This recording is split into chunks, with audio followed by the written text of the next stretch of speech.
안녕하세요. 최주섭 강사입니다. 저는 직장에서 은퇴를 앞둔 분들을 대상으로 마음 건강과 재무 관리를 중심으로 한 강의를 많이 하고 다니는데요. 재무 관리와 관련돼서 우리가 노후의 안전을 위해서 대표적인 안전자산이라고 할 수 있는 금에 투자를 해야 되는 건지, 또 한다면 어떻게 하는 건지, 이것에 대해서 질문하는 분들이 많이 있습니다. 그래서 이번 영상에서는 금 투자와 관련된 내용을 한번 정리해 봤습니다. 도움이 되시기를 바라겠습니다. 금을 어디에서 사느냐에 따라서 세 가지 방법이 가능합니다. 우선 동네 금방에서 살 수 있는데요. 이런 경우에는 부가가치세 10% 물고 또 가공료 등등 하면 약 15% 정도의 경비가 납니다. 그렇기 때문에 사는 순간 15% 밑지고 들어가는 거기 때문에 이거는 투자로서의 메리트가 없다. 그래서 일단 제껴놓고요. 그러면 금융기관을 통해서 실물이 수반되지 않는 거래, 이것에 대해서 설명을 드리겠습니다. 금융기관 하면 두 가지 방식이 있는데요. 은행을 통하는 경우가 하나가 있고요. 그 다음에 증권회사를 통하는 경우, 이렇게 이제 또 다른 한 가지 방법이 있는데, 먼저 은행에서 금통장을 개설할 수 있다는 거 여러분 잘 알고 계시죠? 은행의 금통장은 엄밀하게 따지면 파생결합증권 DLS라고 하는 건데요. 개념이 좀 어려우니까 그냥 넘어가시고요. 일단 어쨌거나 우리가 일반적으로 익숙한 통장, 자유입출금식 통장, 거기다가 금을 내가 얼마 샀는지 그걸 이렇게 표시만 해주는 건데요. 주요 은행들이 이걸 다 상품을 이제 출시를 해놓고 있고, 특징을 살펴보면 이건 예금자 보호가 되지 않는 그런 상품입니다. 그 다음에 0.019g 단위로 거래가 되고요. 수수료가 살 때 팔 때 각각 1%씩 되고요.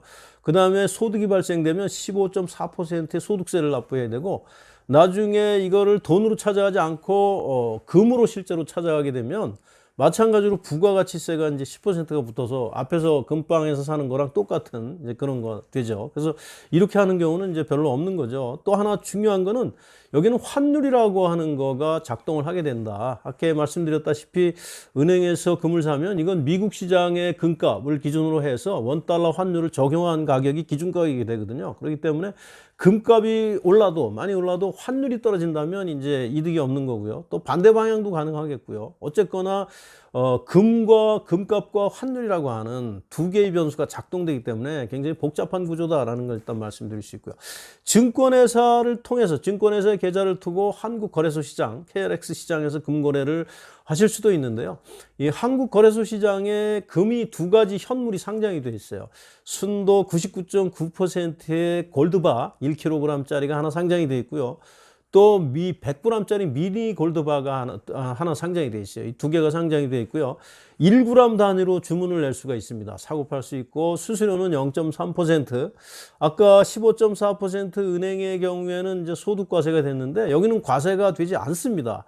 이렇게 특혜를 주는 이유는 이 금시장 거래라고 하는 게 옛날부터 지하경제에서 다 이렇게 세금 탈루되면서 했던 게 많았기 때문에, 지하경제가 더 커지는 거를 정부에서 싫어하기 때문에 이렇게 이제 양성화를 좀 유도한다는 관점에서 이렇게 비과세 특혜를 이제 주고 있는 거죠. 그 다음에 이것도 마찬가지로 실물로 받아갈 수가 있는데, 실물로 가져가는 경우에는 이게 마찬가지로 이제 부가가치세가 또 부과돼서 앞의 경우와 이제 똑같은 경우, 또 이렇게 실물금을 사지 않고 ETF라고 하는 증권을 살 수도 있어요. 금을 사는 것과 똑같은 그런 효과를 얻는 거죠. 왜냐하면 금 ETF라고 하는 것이 금값을 트래킹하는, 추정하는 그런 펀드거든요. 그렇기 때문에 이런 펀드에 이제 투자를 해도 금에 투자하는 거랑 똑같은 효과를 볼 수가 있어요. 여러 가지 상품들이 상장이 되어 있는데 그중에 대표적으로 한 두 개 정도만 여기다 올려놨는데요. 코덱스 골드 선물, 또 타이거 골드 선물 이렇게 올려놨는데, 여기 코덱스니 타이거니 하는 것들은 자산운용회사의 고유 브랜드입니다. 여기 코덱스라는 건 삼성운용, 또 타이거는 미래에셋운용, 이런 것들이고요. 이거 외에 뭐 KB스타, 하나로, 또 킨덱스 뭐 이런 것들 많이 있습니다.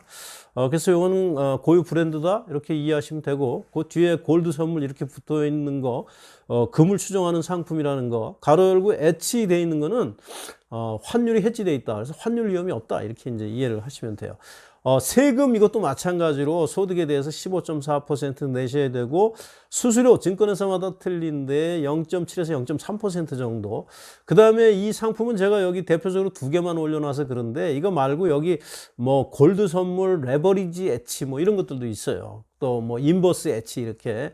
그래서 레버리지라고 하는 건 금값이 10원 오르면 20원이 오르는 거. 그러니까 두 배로 다 키워놓은 게요. 이게 이제 레버리지고요. 또 반대 방향으로 오히려 금값이 떨어지면 이득을 보는 거, 그런 건 이제 인버스 투자죠. 근데 여기 인버스는 제가 올려놓지 않았어요. 왜냐하면 이 금값 떨어질 거 보고 금에 투자하는 사람은 없을 것 같아서 이제 안 올려놓은 거고요. 또 우리 개인연금 계좌에서 또 이런 ETF 투자가 가능하다는 점, 또 국내 ETF만 꼭 투자할 필요는 없는 거죠. 미국 ETF 투자할 수도 있는 건데, 이런 경우에 이것도 뭐 연금 계좌에서 이렇게 이제 투자할 수 있어요. 그래서 대표적으로 GLD나 IAU 같은 거, GLD는 1년 수수료가 0.4%, IAU는 이제 0.25% 이제 이렇게 돼 있죠. 자, 그래서 이 비교표를 보시면서, 비교표 한번 보시면서요. 한 줄 한 줄 설명을 드렸는데, 결론을 한번 내보겠습니다.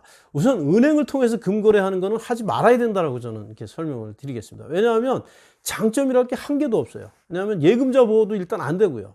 왜냐하면 이건 예금자 보호가 안 된다는 건, 아까 증권회사를 통해서 현물시장에서 금을 산 경우에는 이거는 왜냐하면 만약에 그 증권회사가 망한다면 계좌를 다른 회사로 이관할 뿐이거든요. 그렇기 때문에 예금자 보호도 안 된다는 거, 그 다음에 수수료도 비싸고, 무엇보다 세금을 또 15.4%를 내야 되잖아요.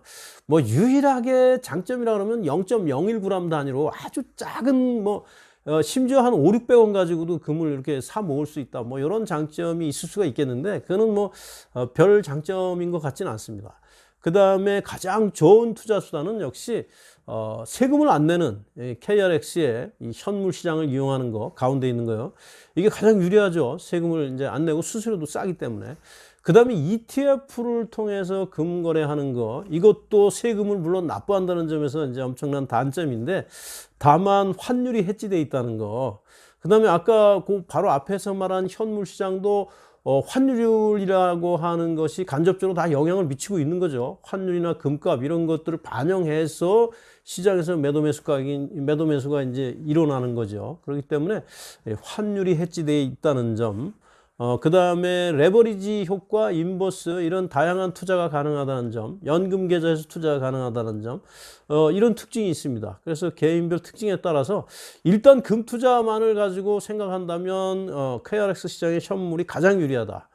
그게 기본으로 하되, 개인별 특성에 따라서는 ETF에 투자할 수도 있겠다. 미국 시장에 만약에 ETF에 투자한다면 일단 달러로 바꿔서 그 다음에 ETF를 사야 되기 때문에 달러와 골드, 금 이걸 동시에 두 개를 다 가지고 있는 거잖아요. 이게 원래는 반대 방향으로 움직이는데 큰 위험이 왔을 때 IMF처럼 그런 경우에는 두 개 다 안전자산이잖아요. 달러하고 금하고. 그렇기 때문에 그럴 경우에는 이제 굉장히 자산 유지 이런 면에서 굉장히 유리한 이제 그런 구조입니다. 그래서 개인별 특성에 따라서 이제 달라질 수 있는 문제. 그래서 다시 한번 결론을 내리면, 은행을 통한 금 투자 이거는 안 하는 게 좋다. 그다음에 가장 좋은 방법은 KRX 현물 시장에 투자하는 거다. 그다음에 개인별 사정에 따라서는 ETF에 투자할 수도 있다. 이렇게 일단 정리를 하겠습니다.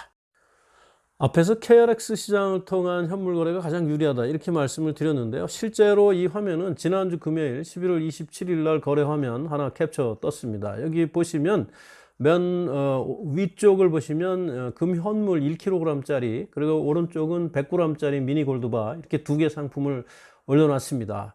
우리 익숙한 대로 우리 주식 투자하는 거하고 똑같죠. 이렇게 계좌 터놓고 이렇게 1g 단위로 오파를 넣으면 되는 구조, 굉장히 간단합니다.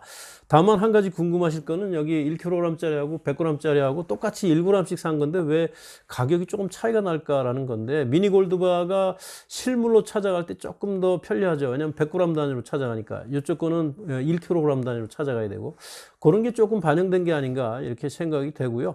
우리는 금을 실제로 찾을 건 아니고 그냥 투자 수단으로만 하는 거기 때문에 굳이 미니 골드바 할 필요가 없는 거죠. 이게 2kg짜리 하면 되고, 그래서 실제로 거래량도 많이 차이가 납니다. 거기 가격 바로 밑에 보시면 거래량을 이렇게 비교를 할 수가 있습니다. 끝으로 참고사항 몇 가지 짚어보겠습니다. 금에 투자하는 목적 세 가지, 중장기적으로 투자 수익을 얻고자 하는 것, 또 두 번째는 IMF 같은 큰 위기가 왔을 때 내 자산의 실질 가치를 보존하기 위해서 분산 투자를 하는 것. 세 번째는 상속이나 증여 같은 데 활용하는 것. 나는 과연 어떤 목적으로 금에 투자하려고 하는가. 이걸 명쾌하게 해놓은 다음에 여기에 맞는 투자 방법을 고르는 것이 맞다고 생각이 되고요. 금값에 영향을 미치는 거시경제 변수 몇 가지 살펴보면 시장이 불안할수록 금값은 올라가는 거죠. 왜냐하면 안전자산이기 때문에. 지금 시장 불안 요소와 관련된 대표적인 게 미중 무역 분쟁과 관련된 거, 또 하나는 화폐랑과 관련된 건데요. 지난 1년 동안 코로나 사태와 관련돼서 찍어댄 달러의 양이 지난 100년 동안 찍은 양하고 거의 맞먹을 정도로 많이 통화가 지금 풀려 있습니다. 그렇기 때문에 돈의 가치가 이게 떨어지지 않겠느냐, 또 이런 불안이 있고, 또 이렇게 많이 풀린 유동성을 또 결국은 금리를 인상해서 이제 회수를 해가야 되는 그런 불안이 또 있는 건데, 얼마 전에 참고를 하나 하자면 미국 중앙은행이 잭슨홀 미팅에서 AIT라 그래서 목표 물가제에서 단기적으로 이 금리를 급격하게 인상하지 않겠다. 왜냐하면 이 경기를 갖다가 이제 고려를 해야 되기 때문에 이런 이야기가 있었습니다. 두 번째, 환율이 올라가면 금값 올라간다 말씀드렸고요. 또 금리가 올라가면 이제 금값은 반대로 움직이는 거죠. 왜냐하면 달러에 대한 수요가 늘기 때문에 예금을 해놓으면 이자를 주지만 금에 투자해놓고 있으면 이제 이자를 주지 않는 거죠. 이렇게 설명드릴 수가 있습니다. 시청해 주셔서 감사합니다. 도움이 되셨다면 좋아요, 구독 부탁드리겠습니다. 감사합니다.